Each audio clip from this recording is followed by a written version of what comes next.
राधे राधे। आज आप और हम सब पुनः एक चर्चा में आए हैं शरद पूर्णिमा। सर्वप्रथम आप सभी वैष्णव भक्तों को शरद पूर्णिमा की बहुत बहुत बधाई एवं मंगलमयी शुभकामनाएं।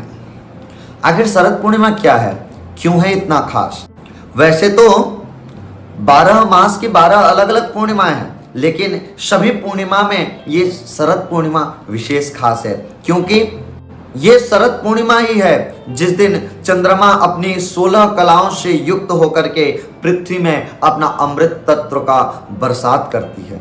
शरद पूर्णिमा की रात आकाश से अमृतमय किरणें साक्षात धरती में आती हैं। इसीलिए ये मान्यता है कि शरद पूर्णिमा की रात को जो भी भक्तगण खीर बना करके रात को आकाश में दिखा करके रखते हैं, वो खीर में वो शक्ति होती है कि हमारे शरीर की सारे बीमारियों को, रोगों को दूर कर देती है, हमारे जीवन की सारी नकारात्मकों को दूर करके सकारात्मक ऊर्जा की उत्पत्ति करती है। लेकिन आखिर क्या है ये दिन में कितना खास है शरद पूर्णिमा?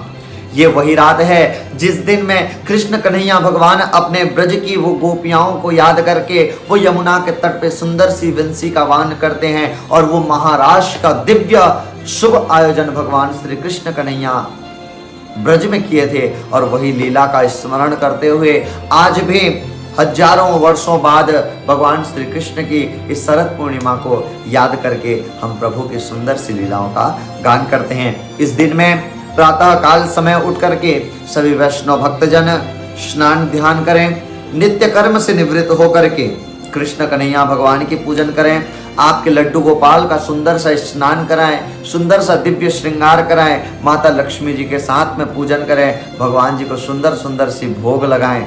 साथ ही साथ ये शरद पूर्णिमा का खास यह भी है कि शरद पूर्णिमा एकमात्र ऐसे दिन है जिसमें सभी देवी देवता अपना कृपा बरसाते हैं। ये शरद पूर्णिमा ही वो दिन है जिस दिन ब्रज की उस क्षेत्र में भगवान श्री कृष्ण कन्हैया वो महाराज का दिव्य आयोजन किए थे, जिसमें सभी देवता भी आने के लिए व्याकुल रहते थे। यही रास में भगवान शिव शंकर भी वो ब्रज की नारी बन करके ब्रज में आए थे और भगवान श्री कृष्ण के वो सुंदर सी रास में सम्मिलित हुए थे।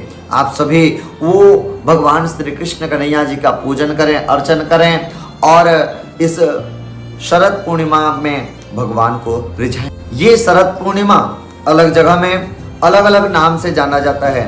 कई क्षेत्र में इसे शरद पूर्णिमा कहते हैं, कई क्षेत्र में इसे रास पूर्णिमा के नाम से भी जाना जाता है और कई क्षेत्र में कौमुदी व्रत नाम से भी इसको जाना जाता है।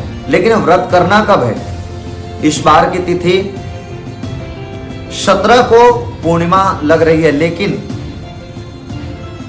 हम वैष्णव भगवान श्री कृष्ण जी का पूजन करते हैं और रात को चंद्रमा, ध्यान दें कि रात को चंद्रमा में 16 कलाएं जब युक्त होकर के अमृत वर्षा करती है, वो अमृत तत्व को ग्रहण करने के लिए हम खीर का प्रसाद बनाते हैं और खीर का प्रसाद आकाश में दिखा करके हम छोड़ते हैं, ताकि जो अमृत तत्व, जो 16 कलाओं से युक्त चंद्रमा की अमृतमय किरण ये धरती में आ रही हो, वो किरणों को हम उस प्रसाद में लेते हैं और उसे पान करते हैं, उसे ग्रहण करते हैं, ताकि भगवान की वो दिव्य कृपा हमें बरस सके और वो 16 कलाओं के युक्त वो तेज उस खीर में आए, ताकि हमारे शरीर में वो सकारात्मक ऊर्जाएं प्राप्त हो।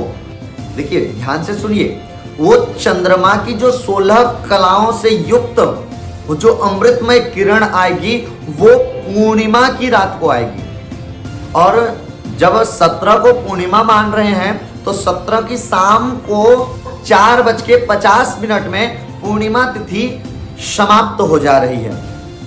और पूर्णिमा तिथि समाप्त होने के बाद रात को तो अमृत किरण नहीं आएगी, फिर कब आएगी? 16 तारीख को 8:45 से पूर्णिमा की तिथि लग जा रही है और रात को पूर्णिमा तिथि रहेगी। हम जिस समय में खीर का प्रसाद लगाएं उस समय पूर्णिमा तिथि हो और 17 रात को तो पूर्णिमा नहीं होगी, इसीलिए हम 16 को व्रत रहेंगे और दिन भर व्रत रहें और रात्रिकालीन समय में वो प्रसाद को हम चंद्रमा को दिखाकर रात भर छोड़ेंगे, शुभ प्रातः काल उसका पान करेंगे। और साथ ही साथ यहाँ स्पष्ट ये हुआ कि जो भी व्रत रहेंगे पूर्णिमा का, आप 16 को रहेंगे और 17 को दान धर्म इत्यादि करेंगे। इससे स्पष्ट यह हुआ कि आप सभी भक्तगण आप 16 तारीख को व्रत रहें और रात को खीर बना करके अपने छत पे या घर के बाहर में किसी एक सुरक्षित स्थान में आप खीर को रहें, ताकि वो चंद्रमा से निकलती हुई वो 16 कलाओं से युक्त उस तेज को आप खीर के माध्यम से ग्रहण कर सकें। तो इस प्रकार आप सभी 16 को रहें और साथ ही साथ जो भी दान धर्म आप करना चाहते हैं आप 17 तारीख को करें। और इस शरद पूर्णिमा में भगवान श्री कृष्ण कन्हैया जी की विशेष कृपा आपके पूरे परिवार के ऊपर बनी रहे। राधे राधे।